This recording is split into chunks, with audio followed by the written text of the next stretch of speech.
अस्सलाम वालेकुम। तो आज के लेक्चर में हम इलेक्ट्रिक फ्लक्स पढ़ेंगे through a surface enclosing a charge.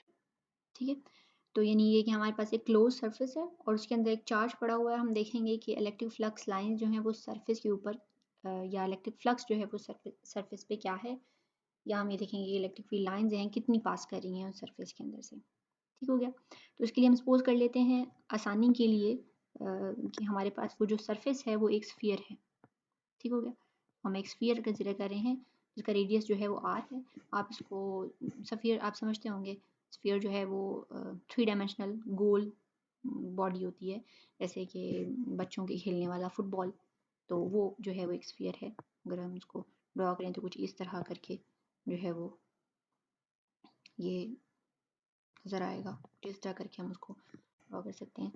तो ये जो है वो हमारे पास एक स्फीयर है, यानी 3 डायमेंशनल एक गोल जो है वो शेप आपके पास है, जिसका कि सेंटर से रेडियस जो है वो क्या है, r। ठीक है, और ये कि इसके अंदर जो है वो एक पॉइंट चार्ज यानी q जो है वो इसके अंदर प्लेस किया हुआ है हमने, और हम देखना चाह रहे हैं ये रहा हमारी सरफेस, और इसके अंदर हमने यहाँ पर एक पॉजिटिव q पॉइंट चार्ज जो है वो रखा हुआ है, और हमें देखना चाह रहे हैं कि ये जो सरफेस है इसकी यानी वो जो बॉल की आउटर सरफेस है उसके ऊपर जो हमारा फ्लक्स है वो क्या है, उसको हम कैलकुलेट करना चाह रहे हैं। ठीक हो गया। तो अब देखो, पहला प्रॉब्लम तो हमारे पास ये आ जाता है कि हमने जब पिछली दफ़ा फ्लक्स जो है वो कैलकुलेट किया था, तो फ्लक्स वहाँ पर जो सारे एरियाज हमने लिए थे, अगर हम ड्रॉ करें तो वो जो सारे एरियाज हमने लिए थे वो इस तरह फ्लैट एरियाज थे, चाहे वो हॉरिजॉन्टल एरिया था, चाहे वो वर्टिकल एरिया था, या चाहे वो इस तरह कोई इंक्लाइंड एरिया था। ठीक हो गया। तो ये जो सारे एरियाज थे वो क्या थे, फ्लैट थे। लेकिन यहाँ पे ये जो सरफेस है ये कर्व्ड है। ठीक है, गोल है, कर्व्ड है, और ये एरियाज फ्लैट नहीं है। ठीक है, तो फिर ये एक हमारे पास प्रॉब्लम है। तो आपको याद होगा इस तरह का प्रॉब्लम जो था वो हमने वहाँ पर भी किया था, जहाँ पर हमने वेरिएबल ग्रेविटेशनल फोर्स पढ़ी थी। वहाँ पर भी हमारे पास जो वर्क डन हमने कैलकुलेट किया था वो फोर्स और ए के दरमियान एंगल जो था वो फोर्स और ए जो है वो सेम डायरेक्शन में नहीं थी, और फोर्स जो है वो वेरिएबल हो रही थी, आपको याद हो। तो फिर हमने वहाँ पे क्या किया था कि उसको स्मॉल पैचेस में डिवाइड कर दिया था। तो जब भी हमारे पास इस तरह का प्रॉब्लम होगा कि हमारे पास एक कर्व्ड सरफेस है और हमारे जो फार्मूला है वो एक फ्लैट सरफेस पे लगते हैं, तो हम ये करते हैं कि हम उस सरफेस को कर्व्ड से फ्लैट बना लेते हैं। अब कैसे फ्लैट बनाते हैं, उसके लिए हम ये करेंगे कि ये जो सरफेस है ना, इसको स्मॉल छोटे छोटे एरियाज में यानी जो है वो डिवाइड कर देंगे। तो जैसे ये वाला एरिया है, इसमें हमने डेल्टा ए, इसमें हमने ये छोटा सा एरिया ले लिया, तो इस छोटे से एरिया को अब हम कंसिडर करेंगे कि ये फ्लैट है, या हम ये कर लेते हैं कि हम इतने छोटे एरियाज लेते हैं कि वो ऑलमोस्ट फ्लैट नज़र आए। जैसे आपने फुटबॉल देखा होगा, तो फुटबॉल के ऊपर वो बनी होती है ना, एक जो पेंटागन बनी होती है। तो जैसे ये देखो, ये फुटबॉल जो है इसके ऊपर ये पेंटागन जो है, इसको अगर आप देखो तो ये इतनी कर्व नहीं है ना, इतनी इतनी आपको अगर आप इसको सिर्फ इस पेंटागन को देख रहे हो तो आपको लगेगा ये फ्लैट सरफेस है, इस तरह अगर इस साथ वाले को, लेकिन ये मिलकर अगर आप इन सबको जोड़ देते हैं तो ये मिलकर एक फुटबॉल बना रही हैं, कर्व सरफेस बना रही हैं। तो इसी तरह हम ये कंसिडर कर लेते हैं कि हमारी जो वो ये वाली सरफेस है ये भी जो है वो हमने इतने स्मॉल पैचेस में हमने इसको डिवाइड कर देना है कि हर स्मॉल पैच जो है वो ऐसा लगे जैसे कि वो फ्लैट है। तो हम क्या करेंगे कि इसको इस तरह स्मॉल पैचेस में डिवाइड करते जाएंगे, और इतने छोटे छोटे ये स्मॉल पैचेस होंगे कि ये जो सारी सरफेस है वो इन स्मॉल पैचेस को सिर्फ अगर आप देखें तो ये सारी सरफेस जो है वो हमें लगेगी, हर एक छोटी स्मॉल सरफेस जो है वो फ्लैट सरफेस होगी। और फिर चूंकि ये फ्लैट हो जाएगी तो हम अपने फार्मूला जो है इसके ऊपर लगा सकते हैं। सपोज करें ये जो सरफेस है ये डेल्टा A1 है, इसका एरिया डेल्टा इसलिए लिख रहे हैं क्योंकि स्मॉल एरिया ले रहे हैं ना, हम पूरा एरिया नहीं ले रहे। तो डेल्टा A2 इसी तरह सो ऑन डेल्टा ये लेट्स से n सरफेस में डिवाइड कर लिया है, और ये वाली सरफेस जो है इसका एरिया जो है वो डेल्टा AN है। तो हमने n स्मॉल सरफेस एरिया में इसको डिवाइड कर लिया है। हर एक सरफेस एरिया जो है वो फ्लैट है, और उसका जो वेक्टर एरिया है वो आउटवर्ड है। ठीक है, बाहर की तरफ है। हर एक जो है उसका आउट जो एरिया वेक्टर है वो बाहर की तरफ है। तो यहाँ से जो है वो बाहर की तरफ, यानी आपके लेफ्ट जो आपकी मोबाइल स्क्रीन है वो यहाँ से यहाँ से बाहर की तरफ उनका एरिया जो है वो आउटवर्ड आ रहा है इन सारे वेक्टर्स का। ठीक हो गया। तो अब हम इसके ऊपर वो अपना फॉर्मूला लगा सकते हैं, यानी phi E is equal to E dot A. अब चूंकि यहाँ पे डेल्टा ए है तो डेल्टा ए आ जाएगा, और सपोज करें हम इस एरिया की बात कर रहे हैं, तो इस चार्ज की वजह से ये चार्ज जो है इसकी इलेक्ट्रिक फील्ड लाइंस होंगी ना, और वो किस तरह नजर आएंगी, अगर हम उसको रेड पेंसिल से ड्रॉ कर लें, तो हम रेड पेंसिल से ड्रॉ कर लेते हैं इलेक्ट्रिक फील्ड लाइंस को। तो ये इसकी इलेक्ट्रिक फील्ड लाइंस हो गई। ठीक हो गया। क्योंकि ये पॉजिटिव चार्ज है तो इलेक्ट्रिक फील्ड लाइंस जो हैं वो आउटवर्ड होंगी। ठीक हो गया। तो इलेक्ट्रिक फील्ड लाइंस जो हैं वो हर एक एरिया में से गुजर रही होंगी। लेट्स से ये एरिया 1 में से इलेक्ट्रिक फील्ड लाइंस कितनी गुजर रही हैं, या उसका फ्लक्स क्या है, वो क्या है E1 times dot delta A1। इसी तरह एरिया 2 में से E2 डेल्टा A2, इसी तरह एरिया 3 में से E3 delta A3, so on area n में से En डेल्टा An।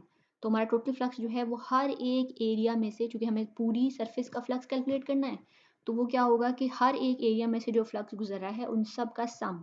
ठीक है, तो ये सारे सारे जो फ्लक्स हैं उनका सम हो जाएगा। आप इसको इससे पहले यहाँ पर आप एक और इक्वेशन लिख सकते हैं, तो मैं जब अपनी कॉपी पे नोट करें या जब भी आप टॉपिक लिखें तो आप ये लिख सकते हो कि जो फाई ई है वो क्या होगा, phi E 1 plus phi E 2 plus so on phi E N.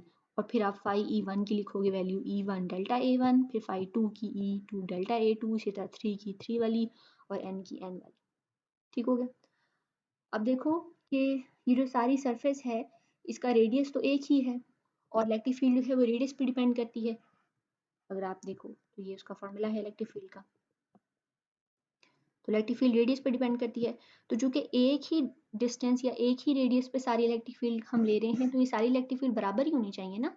मतलब ऐसा तो नहीं है कि कुछ इलेक्ट्रिक फील्ड जो है वो हम फुटबॉल के अंदर भी ले रहे हैं, कुछ उसकी सरफेस पे ले रहे हैं, हम सारी की सारी सरफेस पे ले रहे हैं, तो वो सारी जो है वो सेम डिस्टेंस आर के ऊपर इलेक्ट्रिक फील्ड है।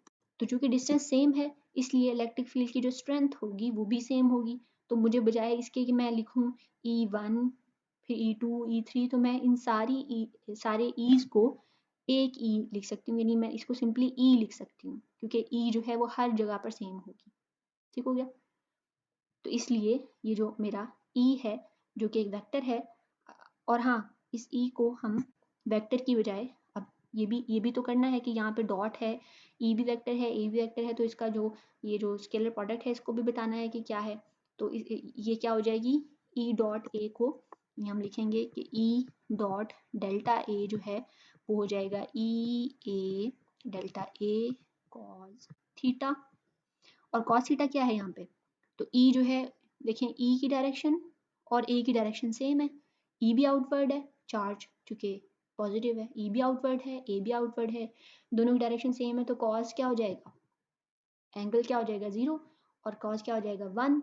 तो फिर आपके पास ई डॉट ए जो है वो हमारे पास सिंपली क्या आ जाएगा, ई का मैग्नीट्यूड और डेल्टा ए का मैग्नीट्यूड।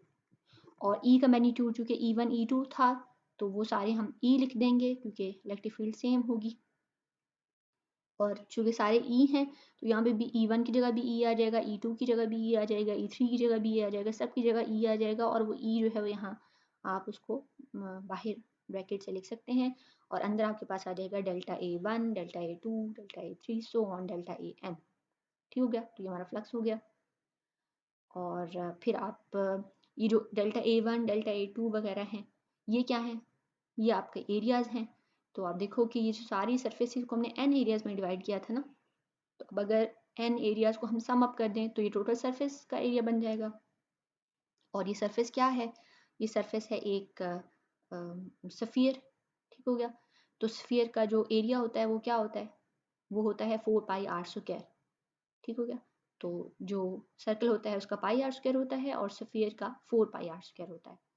तो फिर E टाइम्स ये वाला सारा जो था ये टोटल स्फेरिकल सरफेस का एरिया था, और आपने टोटल सरफेस का एरिया लिख दिया 4πr²। ई की वैल्यू पुट कर दी आपने, r² कैंसिल हो गया, 4π से कैंसिल हो गया, और आपके पास आ गया phi E is equal to Q/ε0। ठीक हो गया। अब ये देखो ये बड़ा मज़े का रिजल्ट है। मज़े का इस तरह कि इसमें कहीं पर भी नहीं आ रहा कि हमने जो फ्लक्स है वो कहाँ पर कैलकुलेट किया है। आया वो हमने एक क्यूबिकल सरफेस का फ्लक्स कैलकुलेट किया है, किसी स्फेरिकल सरफेस का किया है, किसी सिलेंड्रिकल सरफेस का किया है। तो यहाँ पे कोई इन्फॉर्मेशन नहीं है कि हमने जो फ्लक्स कैलकुलेट किया है वो किस सरफेस का है, किस सरफेस के अंदर चार्ज इंक्लोज था।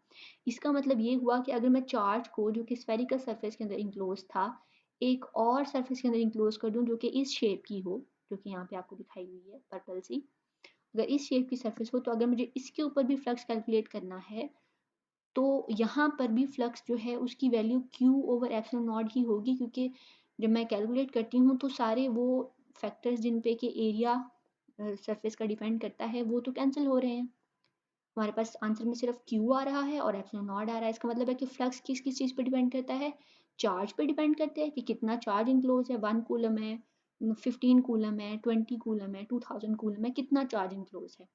और किस पे डिपेंड करता है, एप्सिलॉन नॉट पे, यानी वो जो सरफेस यानी जो सॉरी सरफेस नहीं, वो जो हमारा मीडियम है जिसमें से चार्ज जो है वो चार्ज जिस मीडियम में पड़ा हुआ है, एयर है, वैक्यूम है, कोई और डाइलेक्ट्रिक मीडियम है, किस मीडियम के अंदर चार्ज पड़ा हुआ है तो उस मीडियम पे डिपेंड कर रहा है epsilon not, permittivity of free space. ठीक है, अगर आपका कोई और मीडियम होगा तो यहाँ पे एप्सिलॉन नॉट के साथ एप्सिलॉन आर भी आ जाएगा। ठीक हो गया।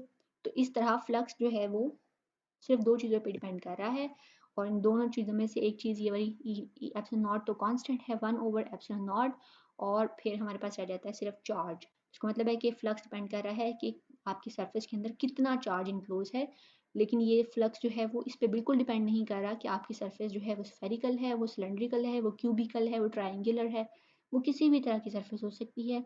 बस ये कि उसके अंदर कितना चार्ज पड़ा हुआ है, और वो चार्ज जो है जहाँ पड़ा हुआ है और जहाँ पे आप फ्लक्स कैलकुलेट कर रहे हो वो कौन सा मीडियम है। ठीक हो गया। एयर है तो ये वाला ही फॉर्मूला होगा, और अगर एयर नहीं है तो एप्सिलॉन नॉट के साथ आप देखोगे कि एक रिड्यूस वाला फैक्टर भी आ जाएगा, या रिलेटिव जो परमिटिविटी है वो भी आ जाएगा। तो यहाँ पे देखें, so we can conclude that the total flux through a closed surface does not depend upon the shape or geometry of the closed surface. It depends upon the medium and the charge enclosed.